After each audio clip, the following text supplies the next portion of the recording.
Hello, क्या आप मुझे सुन सकते हो? हाँ, मैं आपको बिल्कुल साफ सुन पा रहा हूँ। आप ठीक से सुन पा रहे हैं? हाँ जी। अच्छा, डिस्कशन से पहले मैं ये पूछना चाहूँगा कि मैं किससे बात कर हम्म। रहा हूँ और कौन सा वर्सन से बात कर रहा हूँ। आप जीपीटी लाइव 1 मिनी से बात कर रहे हैं, वॉइस मॉडल। वर्सन कितना है? जीपीटी लाइव 1 मिनी बैकएंड पे जीपीटी 5.5 है। ठीक है। तो आज ना हम इंडिया में एक परंपरा है ब्राह्मणवाद में, हम्म। उसके बारे में चर्चा करेंगे और उसके ऊपर साइंटिफिकल एनालिसिस करेंगे, साइकोलॉजिकल एनालिसिस ओके। करेंगे और ये जो मान्यता है हम्म। क्या सही है या गलत है उसके बारे में चर्चा करेंगे। हम्म। और चलिए, हम बिल्कुल इस विषय पर चर्चा कर सकते हैं और कोशिश करेंगे कि चर्चा प्रमाण, तर्क और विभिन्न दृष्टिकोण पर आधारित रहे।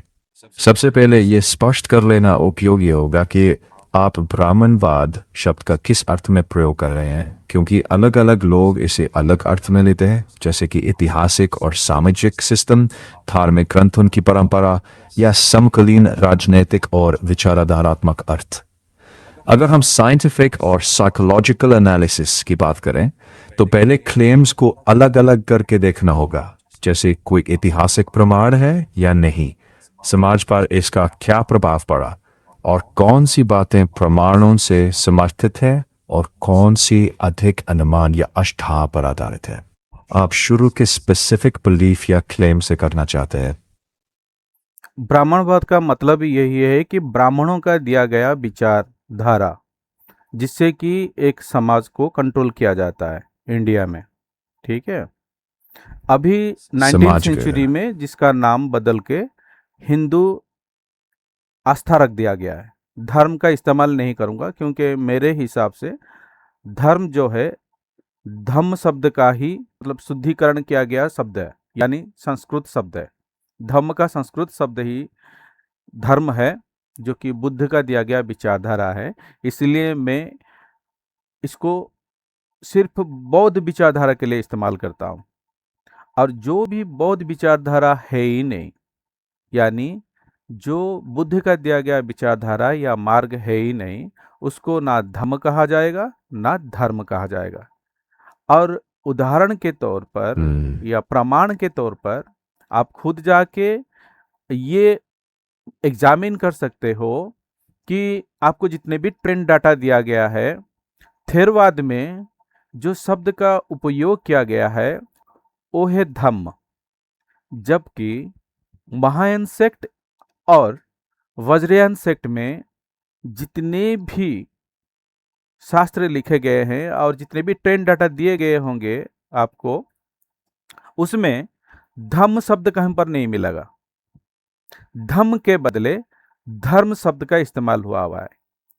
इसका मतलब ये है धम्म शब्द आगे जाकर ट्रांसफॉर्म हो रहा है और इसको शुद्धिकरण होके यानी संस्कृत होके उसका इस्तेमाल धर्म नाम से हो रहा है। समझ में आ गया? तो इसीलिए मैं बोल रहा हूं, हम्म। जब आप बोले हम्म। रिलीजन का जो सब्स्टिट्यूट है या अनुवाद है, उसको आस्था बोले, धर्म ना बोले। जो विचारधारा बुद्ध का दिया गया है उसको ही धर्म कहें, ये पहले से मैं बता दिया। और जो रिलीजन है, रिलीजन कुछ भी हो सकते है, कोई भी विश्वास प्रणाली हो सकता है। रिलीजन रेलिगेर शब्द से आया है। अब उसका एटिमोलॉजी खुद बता देना। मतलब ये लोगों को बांध के रखना है, हम्म। यानी लोगों को बांध के रखने के लिए भी मतलब आप कोई भी सोच का क्या निर्माण कर सकते हो। और उस सोच ये जरूरी नहीं हम्म। है कि ये सत्य के ऊपर आधारित हो। जबकि धम्म का मतलब होता है, आ रहा एक है। मिनट, धम्म का मतलब ये है धारण करना, मम्म या मर्म यानी सार सत्य, इंटरनल ट्रूथ को धारण करने का प्रथा को ही धम्म या धर्म कहा जाता है। यानी ये विचारधारा हमेशा ट्रुथ सर्च करता है और उसी के बेस पर ही इस विचारधारा बनाया गया है। जो विचारधारा सत्य की क्या ना खोज करता है ना सत्य की क्या करता है आधार पर बना हुआ है, तो उसको धर्म बताना या धम बताना ये सही नहीं है। मैं पहले से बता दे रहा हूँ, ठीक है। ठीक है। अब चर्चा में, हाँ, इसलिए मैं हमेशा बोलता हूँ जब रिलीजन शब्द का इस्तेमाल करो तो तब वहां पर आस्था इस्तेमाल करो, ठीक है। कोई भी बिलीफ सिस्टम है, और ये जरूरी नहीं कि वो बिलीफ सिस्टम हमेशा ट्रूथ बेस्ड हो, लेकिन धर्म में क्या है ना, ट्रूथ बेस्ड होना जरूरी है, ठीक है। जैसे कि प्रमाण के मतलब स्वरूप में एक एग्जांपल दे रहा हूं। जैसे कि इस्लाम है, इस्लाम का जो मतलब जो सोच बना हुआ है, उसका सेंट्रल जो फिगर है वो एक काल्पनिक चरित्र है, ठीक है ना। वो काल्पनिक चरित्र कौन है ना, मतलब वो हर चीज का रचनाकार है, सर्वकार है, ठीक है, अल्लाह। और वो हर चीज बनाता है, बिगाड़ता है, मैनेज करता है, हर जगह विद्यमान है, और वो बहुत मतलब करुणाशील है। ये ऐसा सब मतलब चीजें लिखा गया है, ठीक है। ओमनीशिएंट, ओमनीपोटेंट, ठीक है। तो वो जो चीजें ट्रांसेंड, तो मतलब वो उनके व्याख्या में बताया गया है, जबकि वो उसका अस्तित्व हमको नहीं मिलता। ये अब्राहमिक फेथ है, ठीक है। जिसेस का भी वैसा क्या है ना, जो विचारधारा है, जिसेस हो सकता है कि हिस्ट्रिकल पर्सन हो, लेकिन उनको क्या बोला जाता है, सन ऑफ गॉड। यानी गॉड यहां पर आ जाता है काल्पनिक चरित्र, ठीक है, वही सर्वकार। गॉड भी अगर हम उसके अगर मतलब एटिमोलॉजी को जाए, तो फिर ये जर्मन लैंग्वेज का गोथम यानी मतलब शब्द से पैदा हुआ है, और गोथम मतलब अगर मैं बोलूंगा तो गोथम से आया हुआ है, आप डिनाई करोगे, ठीक है। और गौतम का मतलब वहां पर आ जाएगा गौतम, गौतम मतलब सिद्धार्थ गौतम के बारे में बताया जाएगा, यानी मैं बोलूंगा क्योंकि मैं सपोर्टर हूँ। और सिद्धार्थ गौतम जो है, उसके बाद क्या हो गया जाएगा ना, मैं बता दूंगा कि भाई नहीं, ये जो विचारधारा है बौद्धों से ही गॉड मतलब शब्द का इस्तेमाल हुआ है, बनाया गया है। और जब उसके बाद वो गोथम से के जाके वो गुटान और गुडान, और उसके बाद गॉड हुआ, ठीक है। और ये गॉड क्या हो जाता है ना, लास्ट को आके फिर अब्राहमिक सोच के अर्थ में मतलब इसको इस्तेमाल होता है, ठीक है। तो अभी जब मैं बात करूं, जब आ जाएगा कि मतलब एक काल्पनिक चरित्र जो कि मतलब दुनिया को बनाया हुआ है, उस एंटिटी को सिर्फ सर्वकार बोलना, ईश्वर भी मत बोलना। ईश्वर जो शब्द है ये भी बौद्धों का है, पाली शब्द है। ईश्वर से ईश्वर है, ईश्वर से उसके बाद फिर संस्कृत होके ईश्वर आया है, संस्कृत शब्द, ठीक है। ईश्वर का मतलब होता है प्रमुख। ईश्वर जो है आर लग जाता है, र लग जाता है, ईश्वर। ईश्वर होता है प्रमुख। ईश्वर जैसा मतलब कलाकार, र आ जाता है, ठीक है। तो यहाँ पर वो लग जाने से वो जो है उसको ही समझाता है।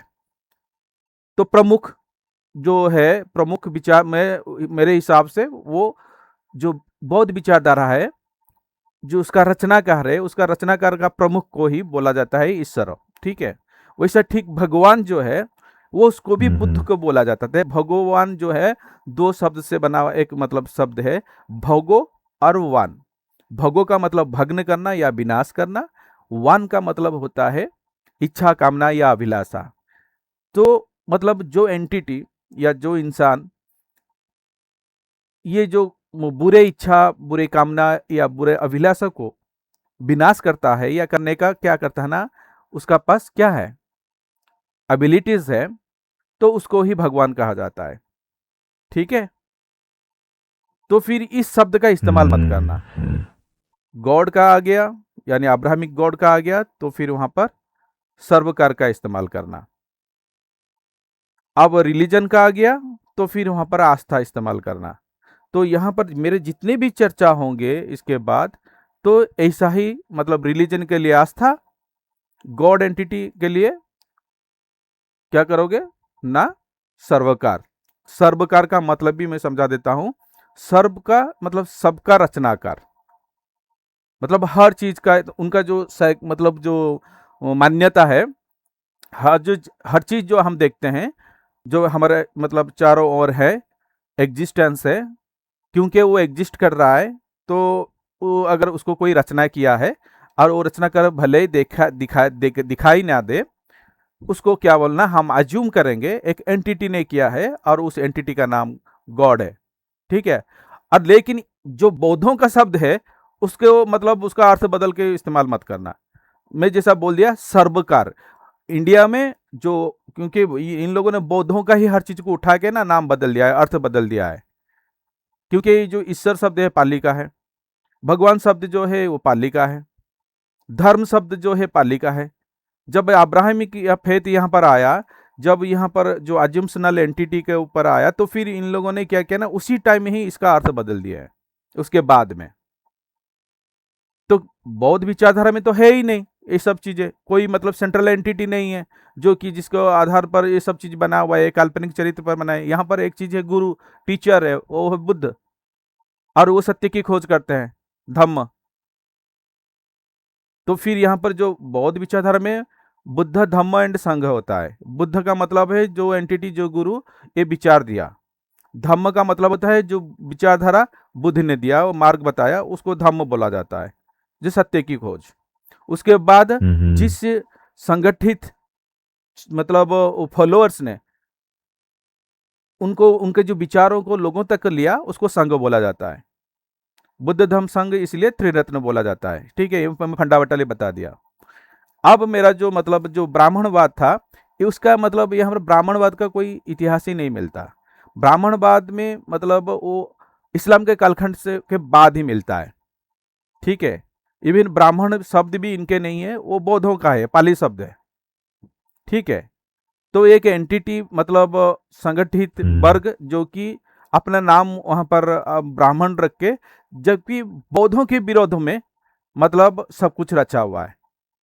तो इसलिए ही मैं उसको ब्राह्मणवाद बोलता हूं, जो कि ब्राह्मणवाद बाद में जाके 19th सेंचुरी में उसको हिंदू शब्द का चोला बता दिया गया। फिर हिंदू शब्द भी बौद्धों का है। कैसा ना, सिंधु शब्द जो है पाली शब्द है, सिंधु का अपभ्रंश ही हिंदू हुआ है। और वो मतलब कोई भी मतलब ले लो, किसने भी क्या, ईरान और से हो, या मतलब XYZ यूरोपियन और से हो, या मतलब सिंध ग्रीक से हो, या सिंधस से, इंडस से इंडिया हो, तो मतलब जैसे भी अपभ्रंश हो, लेकिन जो मूल रूट शब्द है वो पाली शब्द सिंधु है। सिंधु का मतलब है नदी, सागर या समुद्र। ठीक है।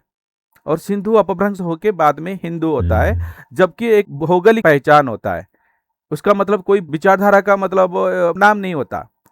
जो एक आइडियोलॉजिकल ग्रुप होता है उसका नाम नहीं होता। पहले ये ज्योग्राफिकल मतलब एंटिटी का नाम होता है। उसके बाद ही इसको क्या किया जाता है ना, 19th सेंचुरी में मतलब जो ब्राह्मणवाद है, बौद्ध विचारधारा को खत्म करने वाले, विनाश करने वाले जो वर्ग हैं, उनके जो बनाया गया विचार है, उसको ही बता दिया जाता है ये हिंदू आस्था है। समझ में आया? अब ब्राह्मणवाद जो पूछ रहे थे, इसके लिए मैं इसको बता दिया। ब्राह्मणवाद का मतलब होता है जो ब्राह्मणों का जो वर्ग है, जो संगठित वर्ग है, जो खुद को ब्राह्मण बताते हैं, उन्होंने जो बताया, जो कानून बनाए, जो शास्त्र बनाए, जो चीज को मतलब लोगों को फॉलो करने के लिए बताया गया है हिंदू विचारधारा में, तो फिर उसी के बारे में ही मतलब मैं बात कर रहा हूँ। हिंदू तो मतलब 19th सेंचुरी में उस मतलब आता है, क्योंकि ना हिंदू शब्द उनके ही शास्त्र में है ही नहीं। हिंदू शब्द उनका मतलब मिलेगा ही नहीं, ना उसका ऋग्वेद में मिलेंगे, ना उनके पुराण में मिलेंगे। क्योंकि 19th सेंचुरी में ये शब्द पैदा किया गया, उसको इस्तेमाल किया गया, डॉक्यूमेंटेड किया गया, ऑफिशियली यूज हुआ, तो इसीलिए 19th सेंचुरी के में ही मतलब ये हिंदू शब्द आ रहा है। लेकिन इसको अगर आगे जाएंगे, तो क्योंकि ये सब विचारधारा ब्राह्मणों का ही बनाया गया है, तो फिर मैं उसको ब्राह्मणवाद बताता हूँ। ब्राह्मण, इसलिए मैं पहले शुरू किया ब्राह्मणवाद से। ठीक है, समझ में आ गया? अब मैं यहाँ पर जो मेरा जो प्रश्न था वो आ रहा हूँ, उसको पूछ रहा हूँ। वो प्रश्न ये है कि अभी कांवड़ जो मतलब यात्रा है, वो होता क्या है, वो मुझे बताओ। रुकिए, मैं समझने की कोशिश कर रहा हूँ। आपकी डेफिनेशंस और टर्म रेफरेंसेस मैं नोट कर रहा हूँ। आगे मैं आपके शब्दों का संदर्भ समझते हुए जवाब दूंगा और जहां शब्दों की ऐतिहासिक या भाषा वैज्ञानिक उत्पत्ति पर विवाद हो उसे स्पष्ट भी करूंगा ताकि तथ्य और व्याख्या अलग रहे। अब आपका प्रश्न।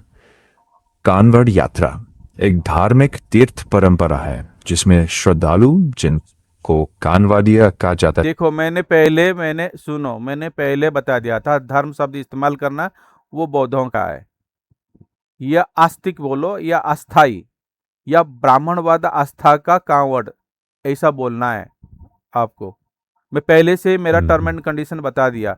देखो मैं जब बात कर रहा हूं ना, मैं तथ्य के साथ बात करता हूं, और जो ट्रेनिंग दिया गया है वो मेरा दिमाग खराब कर रहा है।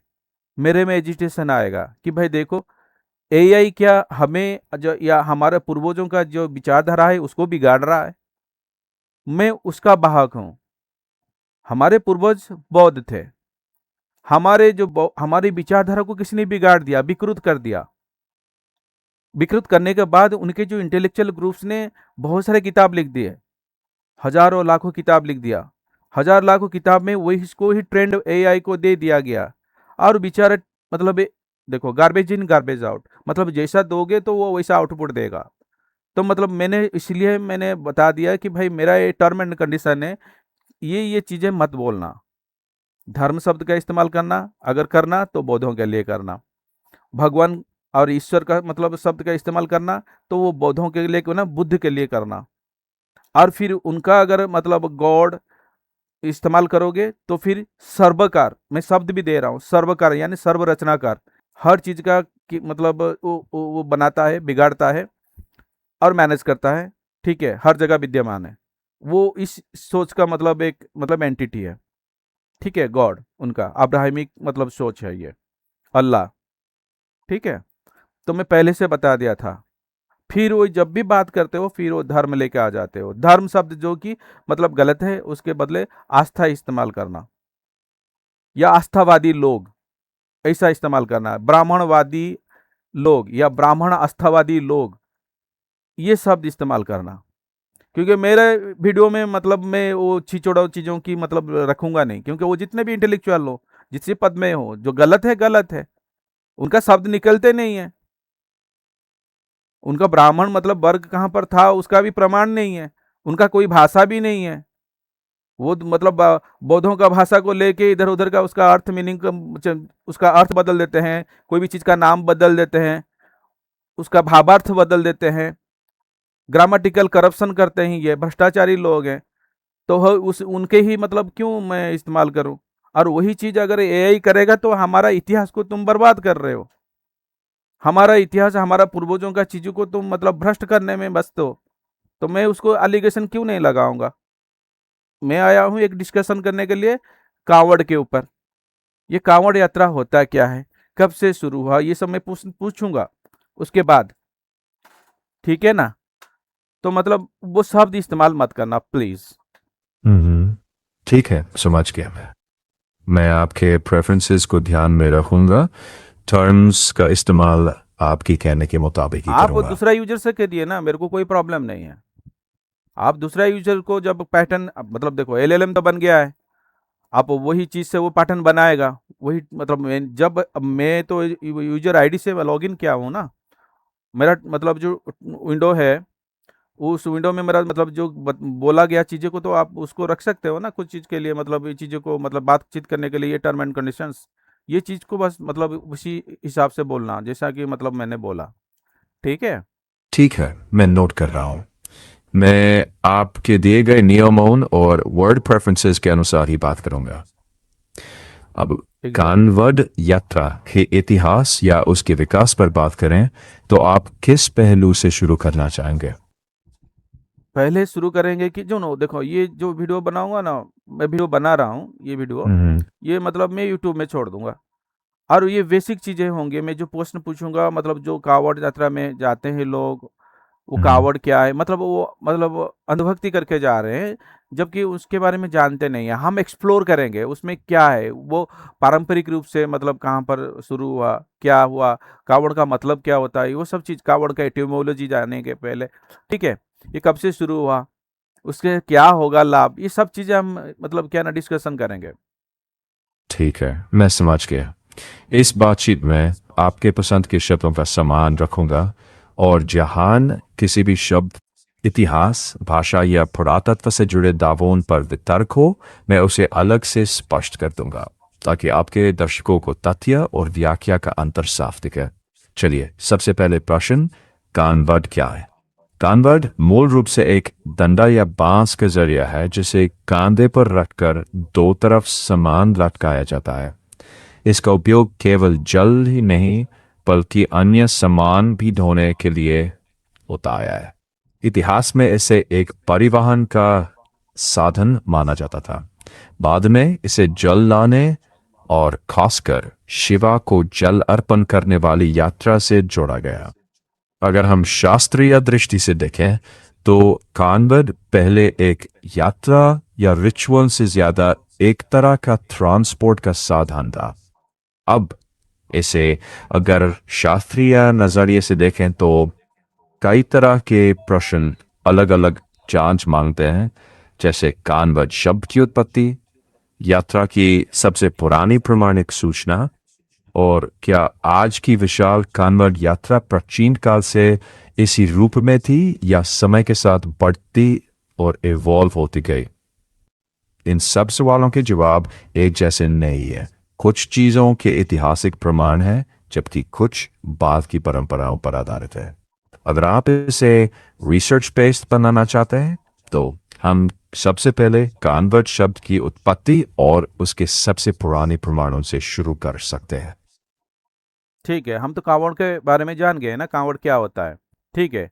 और फिर हम अभी आपने बताया कि जो कावड़ है, तो कावड़ एक चरित्र के साथ मतलब जोड़ा, ये है शिव। अभी मतलब ये जो कावड़ यात्रा होता है, यात्रा मतलब क्या ना, ट्रैवल करना ना, यात्रा का मतलब कहाँ पर जाते हैं ये? देखता हूँ कौन सी जगह आम तौर पर उसका मतलब लिया जाता है। कानवड यात्रा में इसका अर्थ यह है, लोग पवित्र मानी जाने वाली नदी जैसे कि गंगा से जल लेते हैं, फिर उस जल को कानवड में रखकर पैदल एक शिव मंदिर तक ले जाते हैं और वहां जल अर्पित करते हैं।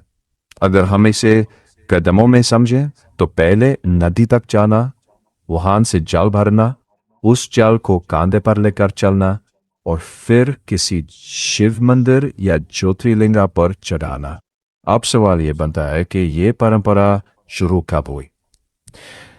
खेतों के अनुसार कांधे पर भार ढोने की परंपरा बहुत पुरानी है, लेकिन आज जिस रूप में श्रवण महीने की बड़ी कानवड यात्रा दिखाई देती है, उसका प्राचीन काल से इसी रूप में थी, ये कहना थोड़ा मुश्किल है।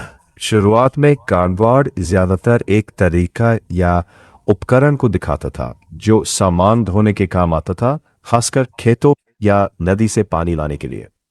धीरे धीरे ये धार्मिक यात्रा से जुड़ गया, खासकर शिव भक्ति से, जहां लोग पवित्र नदी से जल लाकर मंदिर में अर्पण करते हैं। आज के बड़े कानवाड़ यात्राओं का रूप 19वीं सदी के अंत और 20वीं सदी में धीरे धीरे ज्यादा व्यवस्थित और विशाल हुआ, खासकर नॉर्थ इंडिया में। इस वृत्ति के पीछे धार्मिक भावनाओं के साथ साथ सामाजिक और आर्थिक कारण भी थे, जैसे रेल जैसी सफरी आसान सुविधा और तीर्थ परंपराओं का बढ़ता प्रचार। इसका मतलब ये नहीं कि प्राचीन काल में बिल्कुल यात्रा नहीं होती थी, पर आज जैसा बड़ा और ऑर्गेनाइज्ड स्वरूप बाद में बना। अगर आप चाहें तो हम शुरुआती लिखित संदर्भ या इसके रीजनल वेरिएशंस पर भी बात कर सकते हैं। नहीं नहीं, मैं तो मूल में जाऊंगा ना। आपने बोला कि भाई ये मतलब पानी लेके मतलब एक मंदिर को जाते हैं, ठीक है, हम्म। मतलब ये किस आस्था में जाते हैं, ये हिंदू धर्म में है, ये जो इसको हिंदू आस्था बोलते हैं, या जो क्या है, कौन कौन सा आस्था में ये माना जाता है, या जैनिज्म या बौद्ध में, कौन सा आस्था में इसको माना जाता है? ठीक है, एक सेकंड। अच्छा, आपका प्रश्न ये है कि कान्वज यात्रा का कोई निश्चित धार्मिक ग्रंथ में पहला लिखित प्रमाण मिलता है या ये बाद में विकसित हुई लोक परंपरा है? हाँ, वो ऐसा है। मतलब ये पहली बात है कि जो चीज़ें आपने बताया कि आपने तो एक बता दिया परंपरा क्या कैसा मतलब किया जाता है। टाइमलाइन तो बताया नहीं मेरे को लगता है, कौन सा टाइमलाइन में ये हुआ था, शुरू हुआ था। मान भी लेते हैं कि हाँ, एक प्रथा था कि मतलब पानी लेके एक शिव का जो मतलब मंदिर है या लिंग है, शिव का लिंग है, तो वहाँ पर जाके क्या किया जाता था, उसको हम्म। डाला जाता था। ये है ना परंपरा, हम्म। तो ये आस्था हम्म। है। तो बात यहाँ पर हम्म। आता है, जो हम्म। शिव है, वो शिव चरित्र है क्या है? जो शिव जो है शब्द तो बौद्धों का है। शिव जो है ये एक पाली शब्द है, जिसका मतलब ही निर्वाण होता है, यानी मैं दुखों से मुक्ति एक होता मिनट, है। दो चीजें अलग है। सुन पहला, लो सुन लो सुन शिव लो एक। सुन लो सुन लो, हम्म। कंप्लीट करने दो मुझे। हम्म। जो बात आपके यहाँ पर, हिसाब से शिव शब्द आपसे की शब्द नहीं, उत्पत्ति पर विवाद है? नहीं नहीं, हम्म। पहली बात है कि जो हम्म। शब्द इस्तेमाल कर रहे हो ना, शब्द जो होता है मेरे हिसाब से एक ध्वनि होता है, और ध्वनि को एक अर्थ बाइंडिंग किया जाता है। मतलब उसी से मतलब हम समझते हैं कि उसका अर्थ क्या है। ठीक है, मतलब हम किस चीज को हम्म। मान रहे हैं, किस चीज को जान रहे हैं। ध्वनि जो है, ध्वनि में क्या ना, देखो जैसा सूरज है, सूरज एक ध्वनि है। हम एक ऑब्जेक्ट को इसको आइडेंटिफाई करके उसको एम्बेड कर दिए कि भाई इस चीज को इस ध्वनि से समझना। जैसा शिव बताया ना, ये शिव जो है ना एक पाली शब्द है। शिव का जो पाली शब्द है उसका हम्म। मतलब ही, मतलब पाली में बौद्धों से होगा, क्योंकि पाली जो है ना, मतलब बौद्धों का, बौद्ध शास्त्र का मतलब भाषा रहा। अब जब शिव का इस्तेमाल कर रहे हो तो फिर ये जो आस्था करने वाले लोग, तो ये तो ब्राह्मणवादी लोग हैं। अब शिव जो है, शिव का मतलब होता है कि ये मतलब निर्वाण है। निर्वाण का मतलब होता है दुखों से मुक्ति देने वाला। तो फिर यहाँ पर फिर और एक हम्म। चीज बताया कि लिंग, लिंग का मतलब है गुप्तांग। मतलब शिव का गुप्तांग भाई क्यों पूजा करेंगे, शिव का गुप्तांग में क्यों पानी देंगे? मतलब ये जो ब्राह्मणवादी लोग हैं, ये शिव का गुप्तांग को क्यों पानी दे रहे हैं? क्या शिव का गुप्तांग क्या गर्म हो रहा है तो उसको ठंडा कर रहे हैं? बात यहाँ पर आता है कि किस मीनिंग में, कौन सा चीज में, ये कौन सा श्रद्धा में कर रहे हैं, और करने वाले कौन है? ये इनका जो मतलब शिव है, ह्यूमन जैसे देखने वाला एक चरित्र है, जिसको बनाया गया 19th सेंचुरी में। जो रवि वर्मा है, एक आर्टिस्ट है रवि वर्मा, वो मतलब एक चित्र बनाया, एक काल्पनिक चरित्र बनाया, जिसका नाम वो शिव देते हम्म। हैं। और उसके आधार पर उसके जो मतलब शिव पुराण हो या बहुत सारी चीजें ऐसा शिव के चरित्र के ऊपर लिखा गया है। जबकि शिव शब्द ही बौद्धों का है। इसका मतलब है इनको प्रूव करना पड़ेगा, तुम्हारा जो शिव चरित्र है वो कितना पुराना है। ये शिव सबसे पहले है, या मतलब तुमने शिव शब्द को ही उठा लिया और एक इसको चरित्र बना दिया, जैसे सूरज को तुम चरित्र बना देते, ह्यूमन का सूरज देवता बना देते हो। ठीक है ना? तो ये लोग ना कुछ को भी मतलब किसको भी मतलब एक देवा देवी का रूप दे देते हैं। पाखंडी लोग हैं ना, काल्पनिक मतलब चरित्र बना देते हैं और उससे बात करवाते रहते हैं। मतलब वो क्या करते हैं ना, उस चरित्र से मतलब ये बोलो वो बोलो, मतलब वो खुद बोलना जो चाहते हैं उस चरित्र के माध्यम से बोल बुलवा के लोगों के दिमाग मतलब क्या करते हैं ना, कंट्रोल करते हैं। ये है ब्राह्मणवाद। ठीक है, जबकि इनका हम्म। शब्द ही नहीं है। शिव शब्द एक पाली हम्म। शब्द है। हम्म। अब अगर मतलब और मैं जो, समझ रहा हूं कि आप एक तर्क ना दे रहे हैं। सुन लो कंप्लीट करने दो, तर्क नहीं, मतलब मैं क्या कर हम्म। रहा हूं कि भाई जहां से शुरुआत हुआ था वो वहां पर पकड़ो, और फिर वहां पर जो टाइमलाइन में कहीं पर भी एक टाइमलाइन में वो उसके शब्द को उठा के कोई उसको उसका छेड़छाड़ करके उसका मतलब अर्थ भी बदल दिया, उसके रूप बदल दिया, उसका ग्रामेटिकल थिंग्स हर चीज बदल दिया। उसके बाद में जो किताब किताब लिख दिए है उसके बारे में मत बोलो। अब मतलब आप वही वही चीज कर रहे हो, वो जो शिव चरित्र का बात बोल रहे हो, वो शिव देखो अभी मैंने कैसा पकड़े जाएंगे, अभी मैं पूरा आराम से ऐसा बोलूंगा कि पूरा आराम से पकड़े जाएंगे। ये जो चरित्र है, ये जो शिव है, ये अब रवि वर्मा जो है ना, देख लेना रवि वर्मा 1890 1890 के बाद ये सब चित्र बनाना शुरू किया देवा देवियों का। ठीक है, इनके उससे पहले कोई देवा देवी कैसा दिखता था वो उनको उनको पता ही नहीं था। यानी 19th सेंचुरी में ही इनका देवा देवी का रूप मतलब बनाया जा रहा है। इसका मतलब यह है कि जो ब्राह्मणवाद का जो बेस बन रहा है वो 19th सेंचुरी है। उससे पहले मतलब खाली गपोड़ी में था, यानी कहानी में आता था, मुख से मतलब बोल बोल के मतलब आ रहे थे, और बौद्धों का सब जितना भी मंदिर फंदिर है उसको कब्जा करके उसको दिखा के ये सब धंधा कर रहे थे, पाखंड कर रहे थे। जबकि 19th सेंचुरी में ये सबको क्या कर दिया गया ना, मतलब चित्र के माध्यम में इन लोगों ने मतलब दर्शाना शुरू किया। ठीक है। शिव चरित्र जो है, शिव का जो रूप है वो 19th सेंचुरी में बना है, 1890 के बाद, 1890 के बाद। और बनाने वाला का नाम भी बता रहा हूं, उसका नाम है रवि वर्मा। समझ में आया? तो शिव का जो मतलब शब्द है वो एक्चुअली इनका है ही नहीं। अब आता है गुप्तांग यानी लिंग, यानी कभी कभी उसको लोग मतलब दूसरा चीज बोलते हैं। ठीक है, और बोल नहीं पाएंगे क्योंकि वीडियो है। ठीक है, अब मान ले हम इसको गुप्तांग ही बोलेंगे।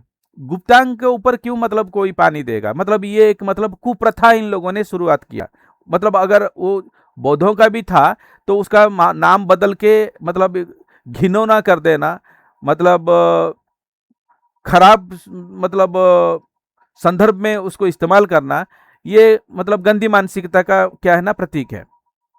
दूसरी चीज है, सबसे बड़ा अभी पकड़े जाएंगे ये लोग, मतलब जो ब्राह्मणवाद में कितने जातियां हैं, बताओ कितने जातियां हैं, कितना वर्ण है?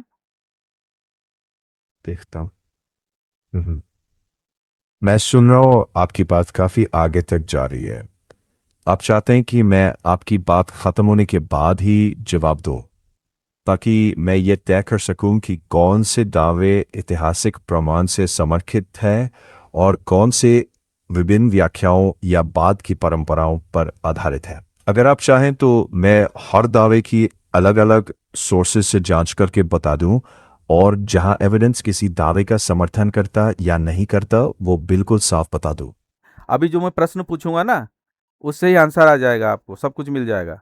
मैं पूछा कि भाई जो ब्राह्मणवाद में कितने ठो वर्ण है, कौन सा वर्ण होते हैं, यानी कौन सा मतलब क्लासेस होते हैं, बताओ। हम्म। अगर हम उस सामाजिक धार्मिक व्यवस्था की बात करें जो पारंपरिक ब्राह्मणिक ग्रंथों में वर्णित है, तो उसमें आमतौर पर 4 वर्ण बताए जाते हैं: ब्राह्मण, क्षत्रिय, वैश्य और शूद्र। एग्जैक्टली उतना हम्म। स्टॉप रहो। अब मेरे को ठीक है, बताओ, मैं रोक रहा उनके हूँ। शास्त्रीय परंपरा के अनुसार, हाँ उनके शास्त्रीय परंपरा के अनुसार, ठीक है ना, मतलब किन किन वर्गों को, यानी कौन सा वर्ण को मंदिर जाने का अधिकार था? देखता हूँ। अगर हम पारंपरिक ब्राह्मणिक शास्त्रों की और उनके सामाजिक नियम की बात करें, तो ऐतिहासिक रूप से ब्राह्मण को पूरे अधिकार प्राप्त थे। क्षत्रिय और वैश्य को पूजा और मंदिर जाने का अधिकार था, लेकिन शूद्रों पर कई ग्रंथों और क्षेत्रों में प्रतिबंध थे, और ये एक समान नहीं था। मंदिर प्रवेश की परंपरा समय और स्थान के हिसाब से बदलती रही। अगर आप पूछ रहे हैं कि इन 4 वर्णों में से किसी एक को कानवाड़ यात्रा या शिवलिंग पर जल चढ़ाने का अधिकार था, तो आप उसी बिंदु पर प्रश्न केंद्रित कर दीजिए। नहीं, आपने देखो यहाँ पर गलत बोला। देखो, ये जो बोला ना कि भाई मतलब मंदिर जाने का मतलब शूद्रों को अधिकार था, ये गलत है। अब ना मैं ये प्रश्न पूछता हूँ, अभी वेब को चले जाओ, वेब में निकालो कि जो मंदिर को जाने के लिए शूद्र जो है ना, वो कहाँ पर कौन सा लड़ाई किया 19th सेंचुरी में, 18th सेंचुरी में, 20th सेंचुरी में। अब करो, सर्च करो और मेरे को बताओ। ठीक है, उसके लिए ऐतिहासिक उदाहरण देखते हैं। 19वीं और खासकर 20वीं सदी के शुरू में कुछ क्षेत्रों में ऐसी आंदोलन हुए जो मंदिरों या उनके रास्तों में प्रवेश प्रतिबंधों के खिलाफ थे। उदाहरण के तौर पर वैकोम सत्याग्रह 1924-25, गुरुवायूर सत्याग्रह 1931-32 और ट्रावनकोर टेम्पल एंट्री प्रोक्लेमेशन 1936, जिसने कुछ मंदिरों को सारे हिंदू समुदायों के लिए खोल दिया। अरे छोड़ो, इतना इतना रहने दो। यानी 20th सेंचुरी के बाद बोल रहे हो आप? 20th सेंचुरी में कुछ लोग मतलब मंदिर में घुसने के लिए आंदोलन कर रहे हैं, और उसके बाद छोड़ दो, 20 सेंचुरी से पहले छोड़ दो। मैं तो 19 सेंचुरी के बात कर रहा था, आपने तो 20 सेंचुरी का मतलब मुझे डाटा दे दिया। अब 20 सेंचुरी में कौन लोग हैं? ये तो मतलब सवर्ण लोग है ही नहीं।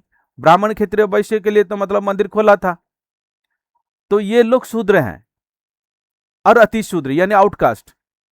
20 सेंचुरी में आउटकास्ट और जो असवर्ण है यानी ओबीसी है, अदर बैकवर्ड क्लास, जो शूद्र कहा गया है मनुस्मृति में, तो वो मतलब आंदोलन कर रहे हैं कि हमको मंदिर घुसने के लिए क्या दो, अनुमति दो, आजादी दो। अब सोचो, जिन लोगों को 20 सेंचुरी में मंदिर घुसने के लिए मतलब ये कर दिया जा रहा है, मतलब वो आंदोलन कर रहे हैं, तो फिर आप थोड़ा सा लॉजिक लगाओ, मतलब अपना कॉमन सेंस लगाओ। ये क्या ऐतिहासिक रूप हो सकता है कि जो शूद्रों को मंदिर में घुसने के लिए मतलब कावड़ लेके पानी देने के लिए दे रहे होंगे? कावड़ में कावड़ में गंगा से पानी लेके मंदिर में मतलब चढ़ाने के लिए दे रहे होंगे? ये 20 सेंचुरी के बाद हुआ है। और खास करके ब्राह्मणवाद में जो उनकी संरचना है, सामाजिक संरचना है, अभी के जो मतलब 140 करोड़ की जनता में मैं बता देता हूं कि मतलब इनमें जो सवर्ण है ओनली 10% है, यानी 14 करोड़, यानी 140 करोड़ में अभी ओनली 10% ही सवर्ण है, ब्राह्मण क्षत्रिय वैश्य है। और फिर बाकी जो कन्वर्ट हो गए हैं इस्लाम को या क्रिश्चियनिटी को, सिख को, ये मतलब पकड़ लो, वो अलग मतलब 30 करोड़ के आसपास, ठीक है। अब देखो यहां पर कितना हो गया, और बाकी के जितने हैं ना, मतलब 65 करोड़ शूद्र हैं, 65 करोड़, 140 करोड़ में 65 करोड़ शूद्र हैं, और बाकी का जो मतलब 21 करोड़ है ना, वो आउटकास्ट है, शेड्यूल कास्ट। जब कोई मतलब बताया अंग्रेज ने उनको शेड्यूल कास्ट, इनका मतलब कोई आस्था के साथ मतलब तब नहीं था, तो इसलिए इनको शेड्यूल किया गया, मतलब इस कास्ट को, ये आउटकास्ट थे, ठीक है। और उसके बाद शेड्यूल ट्राइब का उनका खुद का परंपरा है, वो जाते नहीं थे मंदिर में मतलब लेके, कांवड़ लेके। यानी सबसे बड़ा जो ग्रुप था वो शूद्र था, जो कि 65 करोड़ था, और वही लोग मतलब आंदोलन कर रहे हैं 20 सेंचुरी में। 20 सेंचुरी में जो आंदोलन कर रहे हैं मंदिर में घुसने के लिए। अब मतलब हंसी नहीं ये लगता है कि भाई ये मतलब इतिहास में मतलब वो उनको मान्यता था, यानी कितने लोग जाते थे? सवर्ण के लोग अगर तब 10% है, 14 करोड़ है अभी का मतलब टाइम में, तो तब के टाइम में कितने बहुत कम ही होंगे। तो फिर उन लोगों को मतलब अगर कांवड़ यात्रा होता था तो फिर वो लोग जाते होंगे ना। समझ में आया मैं जो पूछना चाहता हूं? तो अभी जो चल रहा है, तो ये अभी शूद्र ही जो है, जो जिनको मनुस्मृति में, और जो आउटकास्ट है, जो कास्ट सिस्टम से बाहर रखा गया था, उनको बता दिया जा रहा है कि तुम हिंदू हो और कांवड़ यात्रा में तुम जाके पानी डालो। ये in group and out group ideology है, only for the vote bank. इनको बताया जा रहा है कि तुम हिंदू हो, तुम इकट्ठा बनो, और हमको वोटिंग देने के लिए, जो हम सवर्ण हैं, हम मतलब जो राजनीति करते हैं, तो हमको ना मतलब ध्रुवीकरण के लिए तुमको हम इस्तेमाल कर रहे हैं। यानी कि इसके पीछे जो है ना मतलब पॉलिटिकल मतलब इंटेंशन है। समझ में आया? अब बात यहां पर आता है, इसमें हम जाएंगे कि साइकोलॉजिकल एनालिसिस करेंगे। देखो इस शिव का तो इनका नाम था ही नहीं, मतलब शिव शब्द जो है बौद्धों का है, पाली शब्द है, ठीक है, तो इनका है ही नहीं, तो फिर पाली शब्द को इस्तेमाल करके एक चरित्र बना दिए 1890 में, मतलब इन लोगों ने करके खड़ा कर दिया एक काल्पनिक चरित्र। अब मतलब इंटरनेट में ढूंढोगे शिव जो है ना, लॉर्ड शिवा मार देने से मतलब एक आइकोनग्राफी आ जाए, मतलब एक मतलब रूप आ जाएगा। उस रूप मतलब का रचनाकार है रवि वर्मा, यानी जो रचनाकार है शिव का, एक्चुअली मतलब बता दिया जी उसका रूप का, तो रवि वर्मा है। समझ में आया? अब बात मतलब यहां पर आता है कि ये जो चीज चल रहा है, मतलब डेल्यूजन परोसा जा रहा है, डेल्यूशन, भ्रम। फिर उसको ना मतलब इंसानों के अंदर ये बता दिया जाता है कि भाई तुम ना उनको पूजा करो, तुमको सब कुछ प्राप्ति होगी। डराते हैं उसके नाम पे, अगर अगर एक ये नहीं करोगे तो शिव मतलब वो क्रोधित हो जाएंगे, तुम्हारा बिगाड़ देंगे। तो फिर एक मतलब एक टाइम शेड्यूल या मतलब एक ट्रेडिशनल शेड्यूलिंग कर रहे हैं कि भाई तुमको इसको पूजा करना पड़ेगा, ये करना पड़ेगा, वो करना पड़ेगा। तो यहाँ पर कंपल्सन मतलब लेके आ रहे हैं, कंपल्सन साइकोलॉजिकल इफेक्ट, यानी ओसीडी, ऑब्सेसिव कंपल्सिव डिसऑर्डर बना रहे हैं वो। डेल्यूजन डिजॉर्डर के बाद ये ऑब्सेसिव कंपल्सिव डिजॉर्डर बना रहे हैं, और फिर उनको क्या कर रहे हैं, डेल्यूजन डिजॉर्डर के अंदर घुसा रहे हैं, जिनका जो बुनियाद है यह झूठ है। तुम मतलब खुद ही मतलब 20th सेंचुरी में उनको प्रवेश करने के अधिकार दे रहे हो, फिर कैसा किस आधार पर बोल रहे हो कि ये मतलब पुराना उनका था? मैं आपकी तर्क श्रृंखला समझ रहा हूँ। बता। आपका मुख्य बिंदु ये लगता है कि अगर बीसी सदी में भी कुछ समुदायों को मंदिर प्रवेश के लिए आंदोलन करना पड़ा, तो फिर उनका पहले से किसी परंपरा का हिस्सा होना एविडेंस के आधार पर ही तय होगा। बीसी सदी के आंदोलन होना तो वहीं पर ही तो प्रमाण हो जाता है वो उनमें हिस्सा नहीं थे, क्योंकि वो आंदोलन कर रहे हैं ना। 20वीं सदी में वो आंदोलन कर रहे हैं, तो इसका मतलब यही कि वो हिस्सा नहीं थे, वो हिस्सा मांग रहे हैं। जी, ये एक जरूरी फर्क है। आंदोलन का होना अपने आप ये डिसाइड नहीं करता कि इतिहास के पहले वे परंपरा। नहीं, उनका शास्त्र में लिखा गया है। सुनो, मैं इसलिए बोला कि मतलब तुम जो है ना ट्रेंड डाटा प्लस अभी ब्राउजिंग डाटा पर जाओगे, ठीक है। शास्त्र में ही लिखा गया है शूद्र को मंदिर को जाना मतलब घुसना मना है, उनका आसपास जाना भी मना है। समझ में आया? क्योंकि और फिर थोड़ा पीछे जाओगे तो ये मंदिर इनके है ही नहीं, क्योंकि मंदिर का जो कंसेप्ट है वो बौद्धों का है। बौद्ध मतलब विचारधारा ने, मतलब जो महान सेक्ट है, महान सेक्ट ने मूर्ति और मंदिर का कंसेप्ट लेकर आया वर्ल्ड में खास करके। अब जाके देख लेना, उसके बाद चर्च बनाते हैं, फिर ये मोस्क बनाते हैं। चर्च बनाना शुरू किया कब? क्रिश्चियन लोगों ने, वो जाके देख लेना। और फिर इनका जो ये जो सोच आया वो कहां से आया है? वो मतलब बौद्धों से आया है, महान सेक्ट से। जो मोस्क है ना, जो मतलब इस्लाम लोग मतलब ये कर रहे हैं। और फिर देखो, जो इस्लाम है और जो ईसाई है, वो शब्द भी मतलब बौद्धों का है, ईसा से आ रहा है। ईसा मतलब बोला ना प्रमुख, ईसा से आ रहा है। ईसाई प्रमुख विचारधारा यहां पर आए। इस्लाम का मतलब इल्म मतलब यहां पर ज्ञान आता है। इन लोगों ने मतलब जो फर्जीवाड़ा करने वाले लोग तो हर जगह हैं। जो इस्लाम के जो फर्जीवाड़े लोग हैं ना, तो वहां पर वो उनका फर्जी करके अर्थ बदल दिया है। इस मतलब इस्लाम में क्या होता है पता है? इल्म मतलब ज्ञान है, विजडम है। इसका मतलब है प्रमुख, यानी प्रमुख विजडम, यानी प्रमुख ज्ञान। और ईसाई में भी है वही है। तो ये दोनों भी चोरी किए हैं, तो इनको मैं नहीं ले रहा हूं, क्योंकि ये तो बाहरी चोर है। लेकिन घर के चोर के बारे में बताओ, जो कि मतलब सबसे बड़ा खतरनाक है, वो ब्राह्मणवाद है। जिन लोगों ने पूरा भ्रष्ट कर दिया, हमारा इतिहास को बर्बाद कर दिया। हम इनके मतलब पीढ़ियां हैं, हम नस्लें, हम नहीं बोलेंगे तो कौन बोलेगा? कोई मतलब आसमान से टपकेगा क्या हमारा बात को रखने के लिए? कोई तो नहीं रखेगा ना। हमको ही बोले ना, हम ही नस्लें हैं उनके, हम ही रक्षक हैं, हम ही बोलेंगे, हम ही एक्सपोज करेंगे उनके हर चीज को। जो हमारा मतलब किया है ना इन लोगों ने हमारा साथ, तो हम एक्सपोज नहीं करेंगे? जो उनके चरित्र है, जो उनकी नियत है, जो उनके पूर्वजों की नियत थी, सब कुछ निकलेगा, सब कुछ निकालेंगे। अब हम ना पूरा तर्क के साथ ही बता रहा हूं अभी। अब जिसको ये शूद्र बता रहे हैं, एक्चुअली वो वर्किंग क्लास है, बुद्धिस्ट वर्किंग क्लास, इन लोगों ने मतलब मंदिर यही लोग बनाते थे, क्योंकि बुद्धिस्ट वर्किंग क्लास जो थे मंदिर बनाने का काम वही करते थे।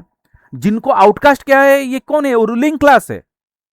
बुद्धिस्ट रूलिंग क्लास को इन लोगों ने आउटकास्ट करके उनका हर चीज चोरी कर लिया, उनका हर चीज लूट लिया।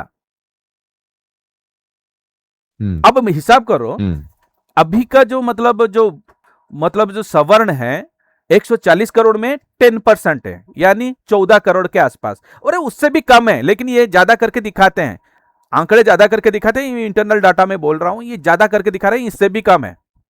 ठीक है, 14 करोड़ से भी कम है ये इनका मतलब सवर्ण, ब्राह्मण, क्षत्रिय, वैश्य। जबकि आउटकास्ट है ना, आउटकास्ट कितना मतलब है? 21 करोड़, इनसे भी 7 करोड़ ज्यादा है। और फिर इन लोगों ने क्या मतलब बता के रखा है शास्त्र में पता है?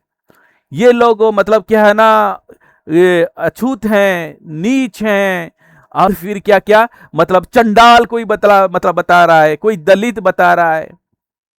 दलित मतलब क्या होता है? दलन करना, जिसका शोषण किया गया, उत्पीड़न कर, किसने किया, क्यों किया, किस लिए किया, वो तो पूछना पड़ेगा ना।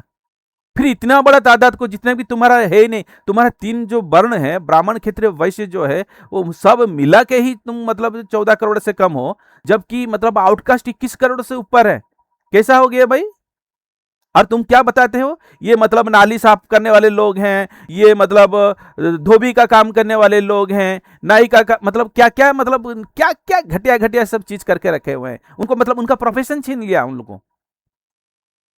समाज व्यवस्था ऐसा बनाया कि भाई शूद्रों जो काम करते थे उनको तो काम मिला, लेकिन इनको ना इनका मतलब ये कर दिया।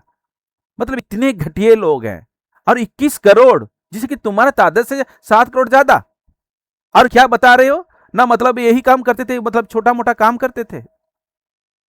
मतलब मतलब सोचो किस तरह का लेवल है इनका। और जो शूद्र मतलब जो मतलब ओबीसी है, अदर बैकवर्ड क्लास, जो शूद्र है, जो एक्चुअली में बुद्धिस्ट वर्किंग क्लास है, अब बुद्धिस्ट वर्किंग क्लास 65 करोड़ के ऊपर है, 65 करोड़। और इन लोगों ने ही मंदिर बनाए, जबकि रूलिंग क्लास था, बहुत रूलिंग क्लास, जिसको आउटकास्ट कर दिया है, तो वो तो देखिए मंदिर बना नहीं रहे थे। हाँ, हो सकता है इंजीनियरिंग प्लान कर रहे होंगे, जबकि मतलब बनाने वाले, पत्थर लेके रखने वाले और कारीगरी करने वाले लोग तो मतलब वो ओबीसी है, अदर बैकवर्ड क्लास है, जो कि मतलब शूद्र है अभी उनके मतलब अनुसार। और तुम्हारा सवर्ण तो कोई मंदिर बनाया ही नहीं, तुम्हारा शास्त्र में लिखा गया है मंदिर तुम्हारा है ही नहीं, मंदिर तुम कभी बनाया नहीं तुम लोगों ने। और फिर शिल्पकला में, बौद्धों का शिल्पकला मतलब बाहर जाता था, इसलिए बुद्ध का मतलब मूर्ति बाहर गए। तो तुम इनके इतिहास में, सॉरी इनका इतिहास नहीं, उनका शास्त्र में भी है, इतिहास में भी है, उनमें लिखा गया है कि वो मतलब समुद्र को पार नहीं करेंगे। तुम जब समुद्र को पार ही नहीं करते थे तो तुम्हारा विचारधारा कैसे जाएगा बाहर? तो तुम्हारा विचारधारा था कहां? तो ये तो मतलब इस्लाम के कालखंड में गद्दारी किया गया है। तुम लोगों ने मतलब इन लोगों ने जो ब्राह्मणवाद रचा हुआ है, तो ये तो मतलब इस्लाम के कालखंड में। और जो कावड़ यात्रा, आज कावड़ यात्रा करके जो शूद्रों का ही ब्रेन वॉश किया जा रहा है, ये किस मकसद के लिए किया जा रहा है? और फिर तुम कैसा क्या परोस रहे हो उनको? उनको डेल्यूजन डिजॉर्डर पर परोस रहे हो, उनको ऑब्सेसिव कंपल्सिव डिजॉर्डर मतलब परोस रहे हो, उनको स्किज़ोफ्रेनिक कर रहे हो, पार्शियल पैरानॉइड कर रहे हो ना। मतलब जो उनके मतलब था ही नहीं, उनके प्रथा था ही नहीं। और एक मतलब एक दूसरे जो मतलब जो कुप्रथा है, जो मानसिक विकृत प्रथा है, तुम उनको एनफोर्स करके वो संस्कार के नाम पे, आस्था के नाम पर उनको तो बर्बाद कर रहे हो ना। बताओ, ये मैं गलत बोल रहा हूं या सही बोल रहा हूं? आपने काफी लंबी तर्क श्रृंखला दी, लेकिन आखिरी सवाल, मैं सही बोल रहा हूं या गलत, इसका सीधा पूरी तरह सही या पूरी तरह गलत के रूप में देना सही नहीं होगा। कुछ ऐतिहासिक तथ्य मौजूद है, जैसे 20वीं सदी के शुरू तक कुछ क्षेत्रों में मंदिर प्रवेश प्रतिबंध और उनके खिलाफ आंदोलन। लेकिन कुछ बड़े दावे, जैसे शिव शब्द सिर्फ पाली का है, या रवि वर्मा ने 1890 के बाद शिव का पूरा स्वरूप गढ़ दिया, मैनधरा ऐतिहासिक सबूत से समर्थित नहीं माने जाते। अच्छा ठीक है, रुको रुको रुको, यहीं पर रुको। मुझे बताओ कहां पर मिलता है शिव का मूर्ति 1890 से पहले, 1890 से पहले, रवि वर्मा से पहले? मुझे एक मूर्ति दिखा दो जो कि शिव का मूर्ति था। मेरे से भाई हाँ पंगा ले रहे हो, छोड़ूंगा नहीं। अगर सिर्फ ये पूछना है कि क्या 1890 से पहले शिव की मूर्तियां या आइकोनोग्राफी मौजूद थी, तो जवाब हाँ है। अच्छा, जैसे एलिफेंटा केव्स 6वीं शताब्दी के आसपास की मानी जाती है, हाँ, जहां शिव के विभिन्न रूपों की बड़े स्थान पर उकेरी मूर्तियां हैं। अच्छा, तो 1890 शिव का मूर्तियां हैं, कैसा प्रमाण मिला? शिव का, वो शिव का मूर्ति है, किसने बताया? एक क्षण मैं देख लेता हूं। ये बहुत अच्छा ऐतिहासिक पद्धति का प्रश्न है। हिस्टोरियन सिर्फ मॉडर्न ओपिनियन नहीं, बल्कि आर्कियोलॉजी, आइकोनोग्राफी, शिलालेख और कंपैरेटिव स्टडी देखते हैं। जैसे एलिफेंटा केव्स को उनके कॉम्प्लेक्स आइकोनोग्राफी के कारण शैव परंपरा से जोड़ा जाता है। अगर अगला प्रश्न यह है कि एलिफेंटा केव्स के बारे सबसे पुराना लिखित प्रमाण क्या है, या वहां कोई नहीं नहीं नहीं नहीं, एलिफेंटा केव में, एलिफेंटा केव के बारे में बता रहे हो तो? अरे मैं ही सर्च कर लेता हूँ, एलिफेंटा केव, एलिफेंटा एलिफेंटा केव शिव। मैं देख लेता हूँ। ठीक, आप ही देख लीजिएगा। एक मिनट मैं देखता हूँ, शिव स्टैच्यू है ना, मैं देखता हूँ। अरे रवि वर्मा से, अरे क्या है, किसका मतलब, ये विश्व, ये बौद्धों का है, अवलोकितेश्वर बुद्ध का है। और अवलोकितेश्वर बुद्ध को तुम मतलब बता दोगे कि शिव मतलब है शिव? किसने बताया, बेवकूफ है इंसान। एलिफेंटा केव्स में मतलब जिस मूर्ति के बारे में दिखा रहे हो ना, ये अवलोकितेश्वर बुद्ध है। ठीक है। ठीक है, ये शिव का है ही नहीं। यही तो विवाद का बिंदु है। अगर आप कह रहे हैं कि हाँ, अरे ये क्या विवेका बिंदु ने, मैं जानता हूं तुम तो फर्जी डाटा लेके फर्जी चीज को बताओगे, मेरे को पहले से पता था। बात यहां पर देखो, 1890 में जो अभी शिव का मूर्ति दिखा रहे हैं ये लोग, उसका जो आइकॉनग्राफी बनाया गया है वो एक बंदे ने बनाया। वो बंदा कोई नहीं है, रवि वर्मा है। रवि वर्मा मारो, मारो रवि वर्मा का जो चित्र कब बनाया, मतलब शिव का, देखो। मैं देख लेता हूँ। अगर आपका प्रश्न यह है कि राजा रवि वर्मा ने ही शिव का पूरा आइकनोग्राफी बनाया, तो वो एक अलग ऐतिहासिक दावा है जिसके लिए सीधे अरे अलग सबूत इतिहास दावा नहीं है। मैंने नहीं। मेरे क्या मतलब रिसर्च, क्या खाली बस इतिहास जो लिखते हैं वही कर सकते हैं क्या, हम नहीं कर सकते? हम क्या मतलब क्या दूसरे प्लेनेट से आए हैं? हम्म हम तो यहीं के हैं ना। तो फिर हम तो परखेंगे ना, जो इतिहासकार जो बोल रहा है वो सही बोल रहा है गलत बोल रहा है, किस आधार पर बोल रहा है। फिर तो आधार तो मानेंगे ना भाई, इतिहासकार हो गया तो फिर क्या हम उसको मान लेंगे कि क्योंकि इतिहासकार है? हम्म अरे हम देखेंगे ना भाई, तू कहां से उठाया, किस आधार पर बोल रहा है, उसका रेफरेंस क्या है, हर चीज का तो हम इस्तेमाल करेंगे ना। हम्म ये बौद्धों का चीज को दिखा के मतलब हर चीज ये कर रहे हैं, लेकिन मैं को बोल रहा हूं जो अभी जो शिव का मूर्ति वो दिखा रहे हैं, वो उसका जो रचनाकार है वो रवि वर्मा है। जो देखो आइकॉनग्राफी का जो मतलब हर चीज तो बौद्धों का है।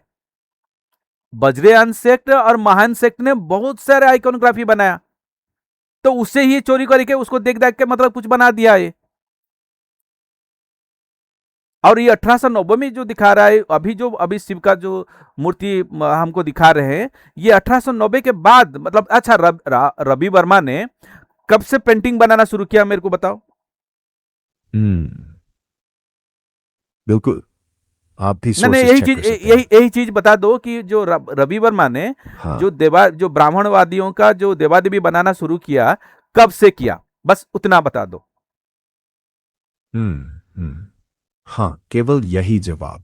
राजा रवि वर्मा ने लगभग 1870 से चित्रकला शुरू की और देव देवियों के प्रसिद्ध चित्रों का निर्माण 1870 के दशक के बाद, खासकर 1880, 1890 के दशक में बड़े पैमाने पर हुआ। उन्होंने अपने एग्जैक्टली मैं प्रेस किया। 1890 लेता हूं। ठीक है, हम्म मैं क्योंकि ज्यादातर मतलब जो पेंटिंग्स निकलते हैं, मैंने जब पेंटिंग्स को निकाला तो फिर ज्यादातर पेंटिंग्स वहीं से मतलब जो उनका जो देवा देवी का मूर्ति जो मतलब बनाया, वो चित्र बनाया, वो 1890 के आसपास आता है। 1890 के बाद मतलब ज्यादा बनाया, तो वहां पर ही शिव का मूर्ति पहले शुरू हुआ। तो उसके बाद उसको ना डेवलपमेंट हुआ, फिर उसके जो मतलब उसको देख देख के जो चित्र करने वाले जो अंधभक्त हैं, तो उसको मतलब अब चेंज चेंज करके उसको ये करके अभी का जो रूप मिला हुआ है उसका अभी मतलब अब शिव का तो है ही नहीं। इस 1890 के बाद ये बौद्धों का सब चीजों को दिखा रहे हैं इधर उधर करके। अब बौद्धों से ही प्रेरित होके ये इस चित्र को भी बनाया हुआ है, क्योंकि ये मतलब जो इसका मुद्रा है ये से बौद्धों से लिया गया है। ठीक है ना? तो मतलब ये फर्जी मतलब भ्रष्टाचारी लोग हैं, मतलब ये भ्रष्ट मतलब आस्था को बनाया हुआ है। जो हिंदू विचारधारा है, ये हिंदू आस्था एक फर्जी आस्था है।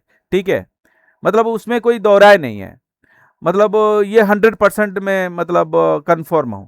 बात यहां पर आता है कि यहां पर मैं नियत ट्रेस कर रहा हूं, नियत यानी इसका इनके मतलब इनका नियत क्या है इसके पीछे। पहले तो मंदिर घुसने नहीं देते थे, उसके बाद 20वीं सेंचुरी में मतलब उसको घुसने दे रहे हैं। ठीक है, अभी क्या है ना, मतलब जो पॉलिटिकल ये में जो पार्टियां हैं, आरएसएस हो या उसका मतलब पॉलिटिकल विंग बीजेपी हो, तो इसको ना मतलब बढ़ा चढ़ा के टीवी में दिखाते हैं। तो इसका नीति मतलब इसका ये जो चीजें हैं यहां पर मैं बोलना यह चाहता हूं कि ये पॉलिटिकल ध्रुवीकरण है। मतलब ये चाहते हैं कि भाई जो तुम्हारा जो विचारधारा है ना, तुम इस विचारधारा के लोग हो और हम तुम्हारे क्या है ना मतलब संरक्षक है, और हमको वोट देना। गेम यहां पर है। मैं आपका बिंदु समझ गया। आप कह रहे हैं कि आज चित्र और आकृति का प्रसार ज्यादा लगता है, लेकिन उसका इतिहास, सबूत और रेफरेंसेस अलग तरीके से देखने पड़ेंगे। नहीं नहीं, वो तो मैं जानता हूँ। वो तुम जो भी बताया अभी तो झूठ बताया। वो एलिफेंटा कैब में मतलब बताया कि एलिफेंटा कैब का मतलब जब इमेज ढूंढ के दिखाया तो वो सब अवलतीश्वर का बुद्ध का निकल रहा है, और उसको शिव बता रहे हो। मतलब जैसा ही ब्राह्मणों ने मतलब जैसा कि मतलब हर चीज का कब्जा करके इधर उधर का उसको छेड़छाड़ करके इधर उधर का बता रहे हैं, वही चीज मतलब खुद कर रहे हो। यानी हमारे जो संस्कृति है, हमारा जो पूर्वजों का जो चीजें था, हम तो अभी ढूंढ लिए हैं उसको, और उसको हम एक्सपोज कर रहे हैं। तो फिर वही चीज को मतलब बाहक आर्टिफिशियल इंटेलिजेंस है। यानी एआई उनके ही जो भ्रष्टाचार चीजें को, तथ्य को ही प्रमोट कर रहा है। यानी इसका मतलब है जो हमारे पूर्वजों का चीज था उसको दबा रहा है।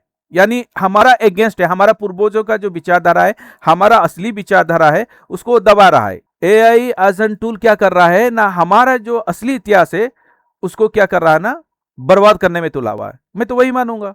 समझा। आपका दृष्टिकोण स्पष्ट है और आप इसको गहराई से मानते हैं। क्योंकि वो जो ट्रेंड डाटा दे दिया है, उसी ट्रेंड के डाटा के ऊपर ही मतलब क्या कर रहा है, एआई हमको क्या ना रिजल्ट दे रहा है, उसका जो नेक्स्ट टू कैन या जो पैटर्न बेस्ड मतलब जो रिजल्ट है वो निकाल रहा है। और वो सब तो मतलब हम जानते हैं लॉजिकली फेल्योर मार रहे हैं। अब जब लॉजिकल फेल्योर मार रहे हैं उसको हम मतलब उसको बोल रहे हैं एआई को, भाई देखो हमारा साथ कितना बड़ा धोखा किया गया है, किन लोगों ने धोखा किया है हमारे पूर्वजों के साथ, हमको पढ़ने लिखने नहीं दिया, हमारा मतलब हर चीज लूट लिया। तो फिर मतलब हम अगर जब मतलब हमारा जो पूर्वजों का चीज को बताना चाहते हैं तो फिर मतलब एआई को हेल्प करना चाहिए कि भाई देखो हाँ तुम्हारे साथ ऐसा हुआ है। लेकिन वो नहीं है, बोल रहा है कि नहीं नहीं इतिहास में बोले, इतिहास कर, अरे इतिहास का तो तुम ही लोग हो, वही लोग हैं, वही चोर लुटेरे ठग पाखंडी लोग हैं, वही चीज लिखे हैं। अरे जो तुम्हारा आर्कियोलॉजिकल एविडेंस है हम उसको देखेंगे या तुम्हारा मतलब गपोड़ी लिखा हुआ देखेंगे। तुमने मतलब बहुत सारे डाटा लिख दिया और उस लिखा हुआ डाटा को जो झूठे हैं तो उसको ही ट्रेनिंग दे दिया एआई को। और एआई का तो आंख है ही नहीं जो कि जाके देखेगा। वो बेचारा मतलब क्या करता है ना, वो ट्रेंड डाटा के ऊपर बिलीव करता है। अब मतलब खुद बोला मैंने तो इसको रिसर्च करके पूरा कंफर्म था। अब जब बोला तो मैं एलिफेंट कैब में जाके वहां पर पहुंच गया, गूगल इमेज में मार दिया तो भाई निकल गया। अब जो भी वो मूर्ति निकल रही है सब बौद्धों का है। और केब में ना, केब जो चीजें है ना वो बौद्धों का है, क्योंकि बौद्ध लोग ही केब में जाके मतलब सब चीज की मतलब ये करते हैं। उनका जो हमारा परंपरा है वो बौद्धों का परंपरा, वो केब मतलब केब के साथ जुड़ा हुआ है। इनका कहां पर है, ये तो भीख मांग के खाने वाले लोग हैं, यज्ञ फज्ञ करके ये करने वाले लोग हैं। इनका कहां पर है ये मूर्ति कला फूर्ति कला, इनका कुछ है ही नहीं, इनके साथ संबंधित ही नहीं है। हम्म मैं आपका दृष्टिकोण सुन रहा हूं, स्पष्ट और सीधा। हाँ, हम कावड़ यात्रा को आ जाते हैं। ठीक है, अभी यहाँ पर हम ये विश्लेषण करेंगे, ये जो कावड़ यात्रा भी मतलब हाँ करके इन लोगों को पोलराइज करके ध्रुवीकरण करके इनको क्या कर दिया ना, मतलब कोई भी इंटेंशन से, यानी वो राजनीतिक इंटेंशन भी हो यानी पॉलिटिकल इंटेंशन हो, यानी ध्रुवीकरण करने के लिए कि भाई इनको हम इस्तेमाल करेंगे वोट बैंक की तरह। तो फिर इनके पीछे इनका क्या लाभ होगा मेरे को बताओ। ये जो जा रहे हैं, ये जो कावड़ यात्रा यहाँ पर मतलब खाली पैर में, वो कोई भी मतलब अभी वर्ग का हो, मतलब वो ब्राह्मण वर्ग का हो, क्षत्रिय वर्ग का हो, वैश्य वर्ग का हो या शूद्र वर्ग का हो या आउटकास्ट हो या कोई भी हो एक्स वाई जेड, उसे हासिल क्या होगा। देखो बौद्ध विचारधारा में जिनका मतलब ये मंदिर में पानी दे रहे हैं वो सब बौद्धों का है। और उस विचारधारा में ये सब चीजें अंधविश्वास है ही नहीं, क्योंकि वहां पर जितने भी आइकोनग्राफी है, अंधविश्वास, डेल्यूजन, उससे लड़ने की बात किया जा रहा है। जो मतलब बौद्धों का जो मतलब मूर्तियां हैं, वज्रयान की मूर्तियां हैं, अवलैतीश्वर मूर्तियां हैं, बहुत सारे हाथ हैं, और उसमें जो प्रतीकात्मक चीजें हैं, तलवार हैं, वो किसके लिए है बताओ। ये थोड़ा बताओ मेरे को किसके लिए वो तलवार जो पकड़े हैं वो किसके लिए है। तलवार या अन्य आयुधों के प्रतीकात्मक अर्थ इस बात पर निर्भर करता है कि आप किस बौद्ध परंपरा और किस विशेष प्रतिमा की बात कर रहे हैं। हर प्रतिमा में ना मतलब उसका मीनिंग एक ही है, वो वज्रयान हो या महायान हो, ठीक है, वो कोई भी प्रतीकात्मक जो मतलब आइकॉनग्राफी में, वो मंजूश्री भी हो या अवलोकितेश्वर बुद्ध हो, कुछ भी हो, आप मतलब कोई भी आइकॉनग्राफी ले लो, कोई भी मतलब जो पकड़ा हुआ है, जो मतलब तलवार पकड़ा हुआ है या वज्र पकड़ा हुआ है, उसका मीनिंग क्या है मेरे को बताओ। और बहुत सारे हाथ हैं जो, उसका भी मीनिंग क्या है? हम्म। अगर आप महायान या वज्रयाना की सिंबॉलिक व्याख्या की बात करें तो तलवार खड्ग अक्सर प्रज्ञा ज्ञान का प्रतीक मानी जाती है, मतलब अंधकार को काटना, न कि किसी व्यक्ति को नुकसान पहुंचाना। वज्र स्थिरता और अधिनाश्वर सत्य का प्रतीक होता है, और अनेक हाथ आमतौर पर सिंबॉलिक रूप से दया या सहायता के कई दिशाओं में पहुंचने को दर्शाते हैं। लेकिन सही सही अर्थ अलग अलग देवता, ग्रंथ और परंपरा में बदल सकता है। लेकिन ज्यादातर मतलब क्या, वो जो तलवार पकड़े हैं वहां पर मतलब इस आइकोनोग्राफी का मतलब ये है कि अज्ञानता का काटना, अज्ञानता को काटना, मतलब अंधविश्वास को काटना, डिल्यूजन यानी भ्रम को काटना, इसके बारे में बताया जा रहा है। बौद्ध संदर्भ में तलवार अक्सर अंधविश्वास या अज्ञान को काटने वाली प्रश्ना का प्रतीक होती है। एग्जैक्टली लेकिन लेकिन यहाँ पर प्रत्येक ये लोग क्या सिखा रहे हैं, हाँ जाके अंधभक्ति करो, उसका उल्टा करवा रहे हैं, फिर उनका आइकोनोग्राफी इस्तेमाल कर रहे हैं।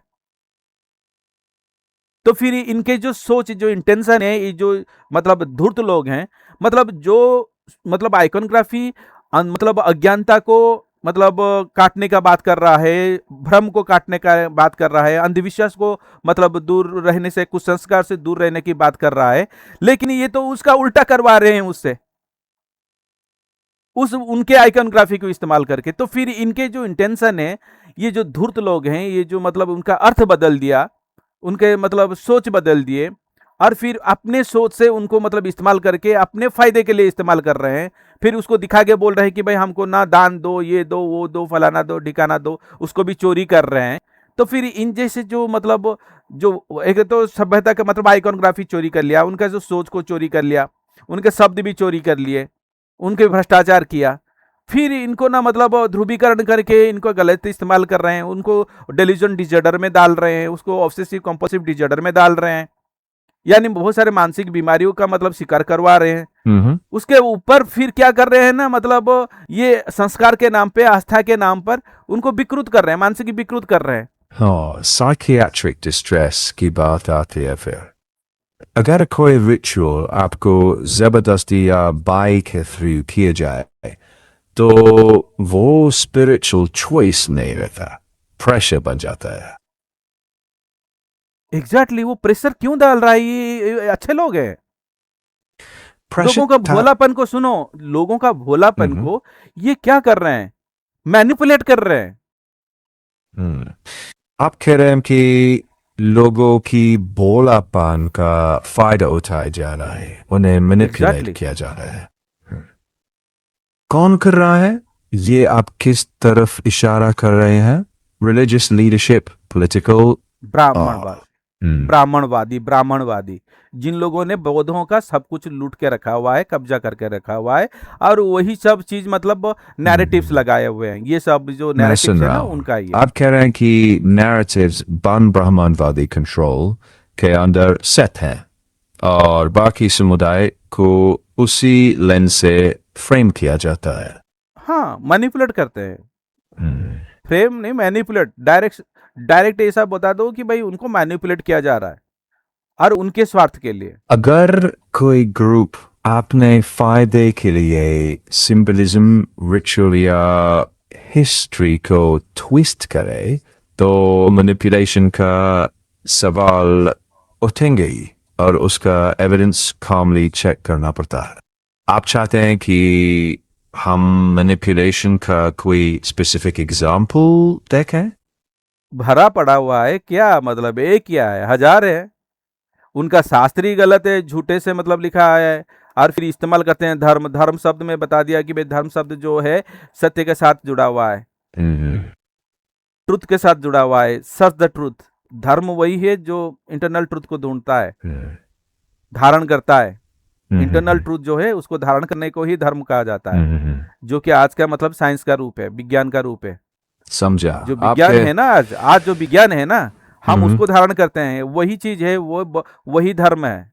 आप क्लैरिफाई कर रहे हैं एक्चुअली धर्म का अभी का जो मतलब, सुनो, अब जो हम जितने भी निकाल रहे हैं, जो साइंटिफिकल फॉर्म जो आज जो भी है ना, हम क्या ना रिसर्च करते हैं, कुछ चीजें करने के बाद उसपे उसके ऊपर ही हम निर्माण करते हैं, कोई भी कंस्ट्रक्ट करते हैं, कोई भी मतलब हमारा नीड के हिसाब से।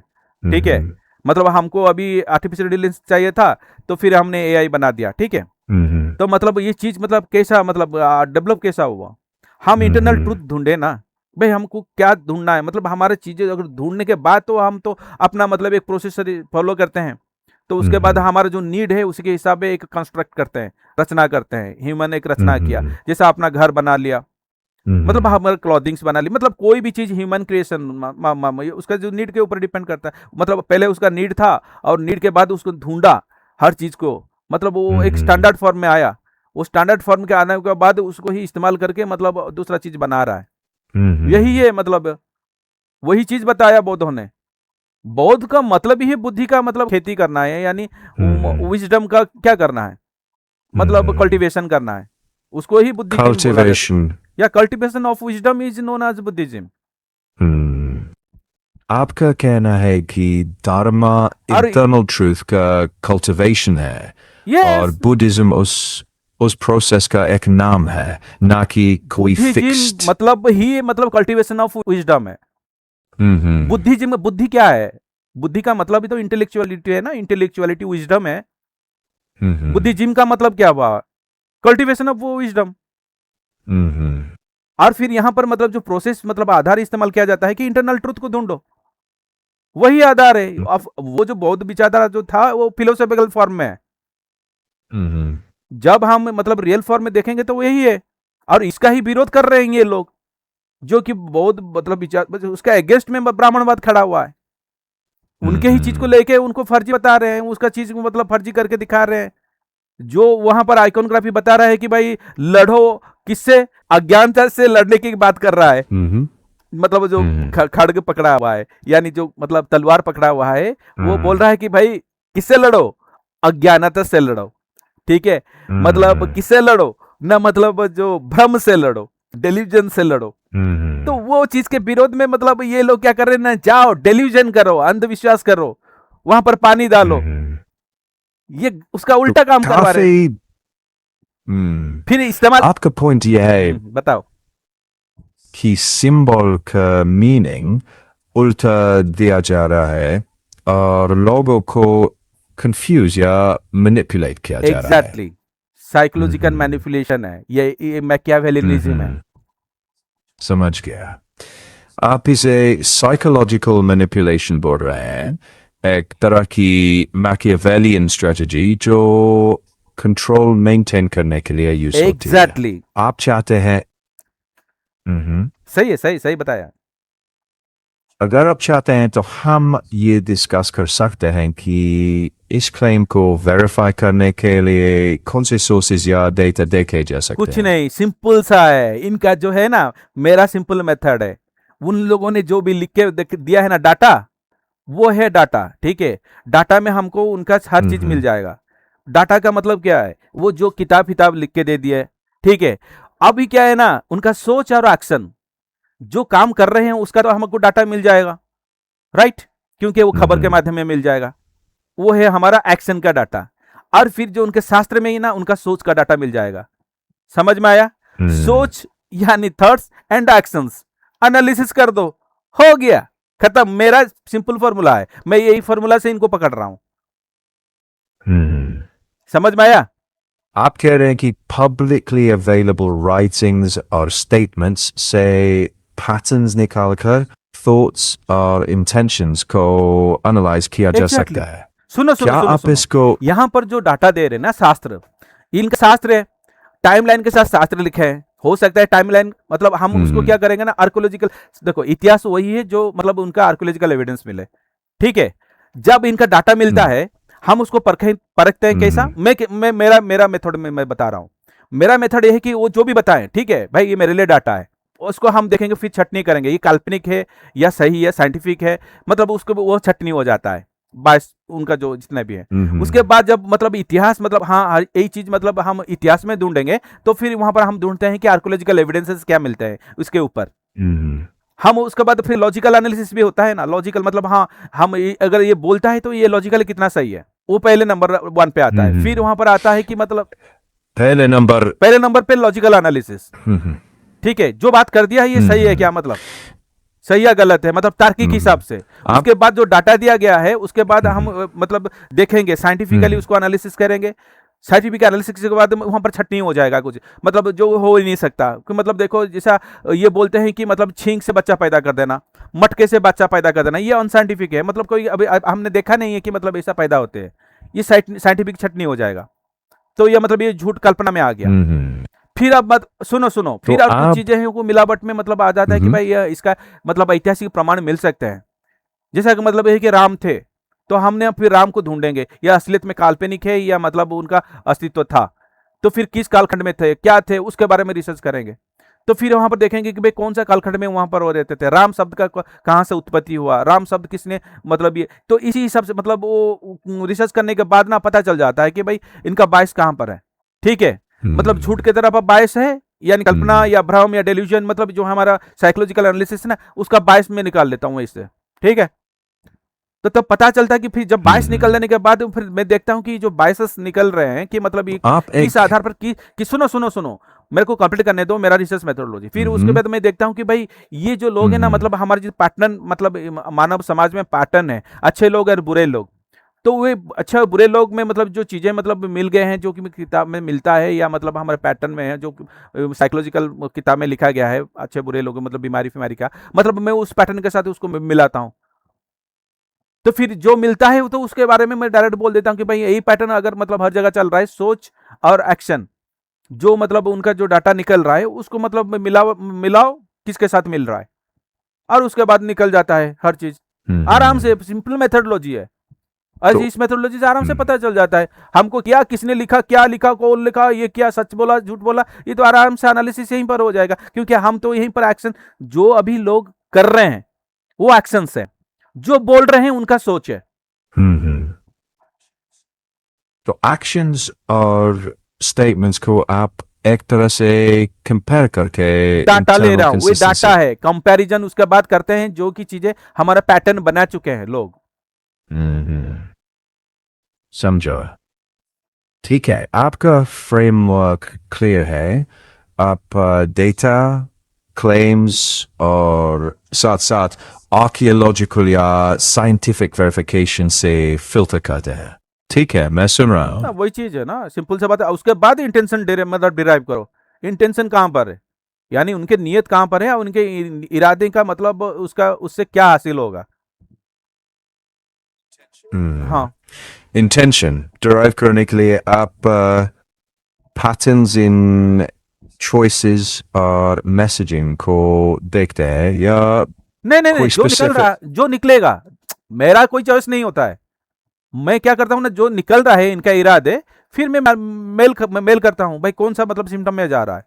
अगर ये नार्सिसिज्म में जा रहा है तो नार्सिसिज्म बोलता हूँ, अगर वो मेकियावेलिज्म में जाता है तो फिर मेकियावेलिज्म बोलता हूँ, अगर साइकोपैथी में जाता है तो फिर उसको साइकोपैथी बोलता हूँ, उसको अगर सैडिज्म में जा रहा है तो फिर उसको सैडिज्म बोलता हूँ।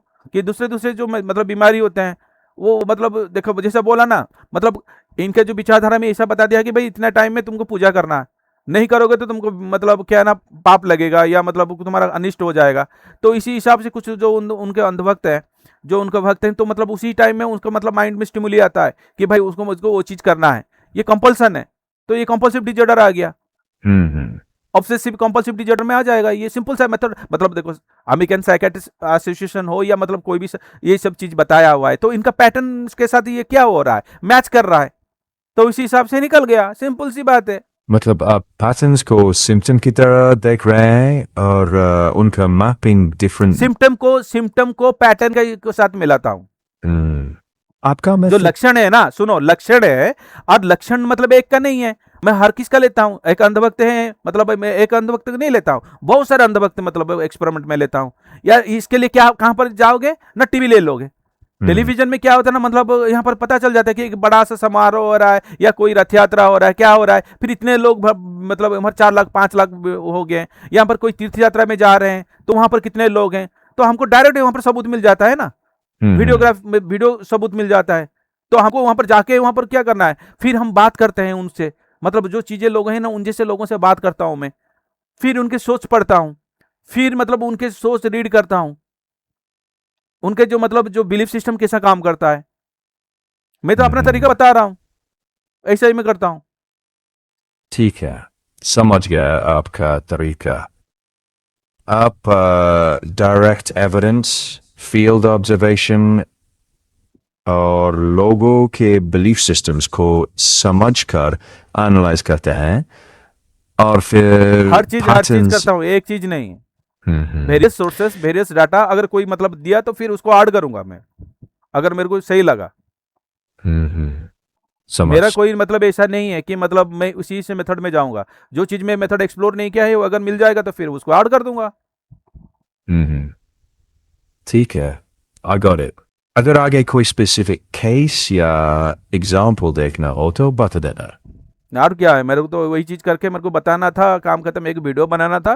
चीज के मतलब हमारे कंपेनियन दोस्त हैं, जो मतलब हमारे साथी हैं, हमारे देश के लोग हैं, उनके लिए भाई मतलब जो चीज मैं जानता हूँ मैं शेयर करना चाहता हूँ। और मेरे को पास तो कोई इंसान ही नहीं है, तो फिर मैं एआई के साथ मतलब क्या किया ना, शेयर किया, और ये उसका वीडियो बना दूंगा और उसको दिखा दूंगा। जिसको अच्छा लगे देखे, जिसको अच्छा नहीं लगे ना देखे। जिसको समझना है तो समझे, अगर जिसको समझना नहीं है नहीं समझे।